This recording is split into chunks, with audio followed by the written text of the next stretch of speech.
Minimum 2000 పంచాయతీల్లో వాళ్ళు industries ఇచ్చారు. అంటే ఇప్పుడు ఎలాగా మీరు ఆర్ఓ ప్లాంట్స్ పెట్టాలని ఆలోచనలు ఉన్నారు కాబట్టి మీరు కూడా పిలుపునిస్తే చాలా మంది ఇండస్ట్రీస్ ఇచ్చి సిఎస్ఆర్ గ్రాంట్లు పెట్టే అవకాశాలు ఉన్నాయి. అది చెప్పండి, మీరు మాట్లాడండి సార్, అది తర్వాత మాట్లాడండి.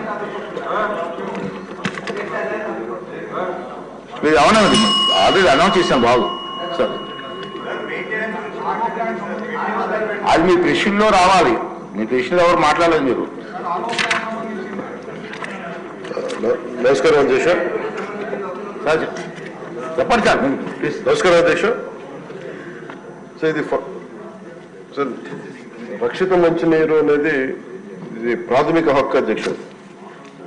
ఇది ప్రత్యేకించి గౌరవ సభ్యులు అందరూ ప్రస్తావించిన అంశాలు వారి వారి నియోజకవర్గాలకు సంబంధించి కావచ్చు, లేదంటే ఇన్ టోటాలిటీ కావచ్చు, ఇది మనందరినీ బాధ్యత అధ్యక్ష. అది నేను గౌరవ సభ్యులందరికీ ముందుగా మాటిస్తున్నాను. జల్ జీవన్ మిషన్ నిధులు కానీ ఇప్పుడు దాకా ఎవ్వరు చేయనంతగా నేను పర్సనల్గా ఈ సభకి నేను హామీ ఇస్తాను అధ్యక్ష.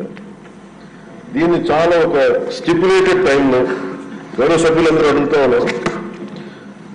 దీనికి ఏమైనా టైం బౌండ్ రోడ్ మ్యాప్ ఏమైనా ఉందా అని మన అశోక్ రెడ్డి గారి దగ్గర నుంచి ఉంది ప్రశ్న. అలాగే జల్ జీవన్ మిషన్ మన ఉదయగిరిలో కూడా సమస్యలు ప్రస్తావించారు. అలాగే మనకి ఫిల్టరేషన్ ప్లాంట్స్ కూడా మన శ్రీకాకుళం సంబంధించి, అలాగే పుట్ట సుధాకర్ యాదవ్ గారు చెప్పింది జల్ జీవన్ మిషన్ ని పూర్తి స్థాయిలో దీన్ని ముందుకు తీసుకెళ్లే విధంగా దీనికి కావాల్సిన అధ్యక్ష నిధులు ఉన్నాయి. దీనికి కావాల్సిందల్లా కమిటెడ్ లీడర్షిప్ అధ్యక్ష. పంచాయతీరాజ్ ముఖ్యంగా సంబంధించి మన ఆర్డబ్ల్యూఎస్ లో కానీ చాలా బలమైన వ్యవస్థ ఇది. కాకపోతే దీన్ని మోటివేట్ చేసి ఇక అధికార యంత్రాంగం కూడా దీన్ని ఒక సభలో కూడా మన అధికార యంత్రాంగానికి కూడా తెలియజేస్తాం అధ్యక్ష. ఇది అందరూ అనుకుంటున్నాం అధ్యక్ష, అధికార యంత్రాంగం దీన్ని పూనుకొని ఇది ప్రాథమిక హక్కు కింద. ఇప్పుడు ఉద్దానం సమస్య కూడా గౌరవ సభ్యులు ప్రస్తావించారు అధ్యక్ష. ఆ రోజులకు కదిలించేసింది. ఆ రోజున కేవలం ఉద్దానం వరకే ఈ కిడ్నీ సమస్య ఉందనుకుంటే ఈ రోజున ఆంధ్రప్రదేశ్ లో ఏ మూలకు పోయినా కానీ ప్రతి చోట ఇంక్లూడింగ్ మన తిరువూరు కానీ మన కృష్ణా జిల్లాలో కానీ ఏ మూలకు ప్రకాశం జిల్లాకి ఏ మూలకు పోయినా కానీ ఈ సర్ఫేస్ వాటర్ లేకపోవటం వల్ల అన్ని గ్రౌండ్ వాటర్ తీసుకోవటం వల్ల కంటామినేషన్ వాటర్ ప్రజలు తాగి కిడ్నీ వ్యాధిగ్రస్తులు ఎక్కువైపోయారు అధ్యక్ష. ఇది చాలా చాలా నాకు వ్యక్తిగతంగా కూడా చాలా కదిలి చేసే సమస్య. అలాగే ఈ రోజున సిఎస్ఆర్ తమరు చెప్పినట్టుగా సిఎస్ఆర్ ఈ ఫండ్స్ చాలా మంది ఇవ్వడానికి సంసిద్ధంగా ఉన్నారు అధ్యక్ష. దీనికి కావాల్సింది మీరు చెప్పినట్టుగా మీరు చెప్పిన విధానం దీన్ని ప్రేరణ ఒక ఇన్స్పిరేషన్ గా తీసుకొని దీన్ని ఒకటి టైం బౌండ్ ప్రోగ్రామ్ గా చేస్తాం అధ్యక్ష.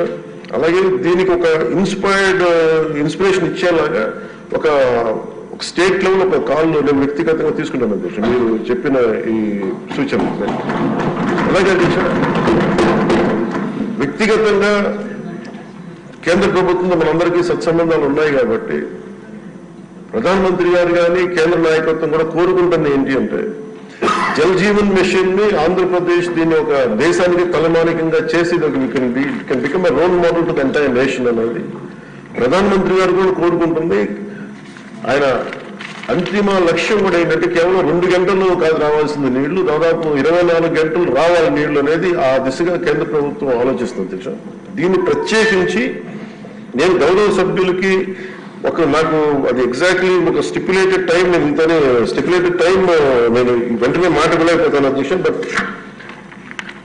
ఈ ఉదయగిరి సంబంధించి కానీ అలాగే ఆర్ఓ ప్లాంట్స్ అడిగిన కొన్ని ప్రశ్నలు are planned at the level of 10 liters per day, sir. Jal Jeevan Mission aims at supply of clean and sustainable water at 55 liters per capita per day. Jal Jeevan Mission has been extended till March 27, Adhyaksha. So time bound program అంటే Jal Jeevan machine ఇది 27 లోపు expire అయిపోయే లోపు మొత్తానికి సాధ్యమైనంత మేరకు ఈ నీటి పూర్తిగా రక్షిత మంచినీరు సరఫరా అయ్యేలాగా, అలాగే ఈ మనకి సంబంధించిన ఈ సేఫ్టీ మనకి రక్షిత మంచినీటి ఏమైతే ఉన్నాయి పథకాలు ఉన్నాయో వాటన్నిటిని సద్వినియోగం చేసుకొని ఇది సభ్యులు భవిష్యత్తులో సమస్య రాకుండా మటుకు ఉత్పన్నమయ్యేలాగా మేము చర్యలు తీసుకుంటాం అధ్యక్ష. This is my commitment to all the honourable members. ఇది నేను మనస్ఫూర్తిగా, ఇది ప్రజలకు మనం ఏమి చేసినా చేయలేకపోయినా కానీ కనీసం ఒక తాగే నీళ్లు ఇవ్వాలనేది చాలా గట్టి సంకల్పంతో ఉన్నాను అధ్యక్ష. 75 సంవత్సరాల తర్వాత గౌరవ మంత్రి అచ్చెన్నాయుడు గారు చెప్తున్నట్టుగా 75 సంవత్సరాలు ఇంకా మనం కొట్టుకున్నామంటే నిజంగా వ్యక్తిగతంగా నేను తలదించుకోవాల్సిన విషయం అధ్యక్ష. మొన్న ఈ మధ్యన కూడా మీరు కొంచెం సమయం తీసుకుని మొన్న ఈ మధ్యన కూడా నేను ఈ కడప వెళ్ళాను అధ్యక్ష. మన అన్నమయ్య జిల్లాకి వెళ్తే అన్నమయ్య జిల్లాలో రోడ్డు మీద వస్తా ఉంటే కరెక్ట్ ఒక 10-15 అడుగుల దూరంలో కరెక్ట్ ఒక 4 అడుగుల ఎత్తు దూరంలో చిన్న ఇది ఉంది, హ్యాబిటేషన్ ఉంది. కేవలం 10 మంది 15 కుటుంబాలు ఉన్నాయి. ఆ లేడీ ముఖ్యంగా పాపం దళిత మహిళ పెద్ద ఆవిడ వచ్చి అడిగింది, మాకు ఏం లేదు వచ్చి నీళ్ళు ఇవ్వాలి. ఆవిడ పడుతుంటే నాకు కన్నీళ్ళు వచ్చేసింది. నిజంగా కూర్చోబెట్టి అధికారుల మన ఆర్డబ్ల్యూఎస్ అందరిని అడిగితే చేస్తే సార్ అది కరెక్ట్ గా 9 రోజులు ఇవ్వగలిగాం అధ్యక్ష. ఒకటి వాటర్ సంబంధించి designing, there is an issue in designing sir. Innovative గా ఆలోచించట్లేదు, టెక్నాలజీని వాడట్లేదు. అలాగే కాంట్రాక్టర్స్ కూడా పైప్స్ లే చేసినప్పుడు మొండిగా బండగా చేసేస్తున్నారు. దీనికి కొంత టెక్నాలజీని వాడాల్సిన అవసరం ఉంది. ఎక్కడ కూడా దాని బోతులు తవ్వేసేయటం, దానికి ఒక సైంటిఫిక్ గా ఒక పకడ్బందీకి వెళ్ళట్లేదు. ఇలాంటి చాలా కరెక్షన్స్ చేస్తా ఉన్నాం అధ్యక్ష. అందుకని మీరు ఎంత బాధపడుతున్నారు మీ నియోజకవర్గాలకి, నేను దానికి ఎగ్జాక్ట్లీ నేను 100% స్పందించి నేను వ్యక్తిగతంగా దీన్ని I will take it forward and I will make sure it will be fulfilled commitment.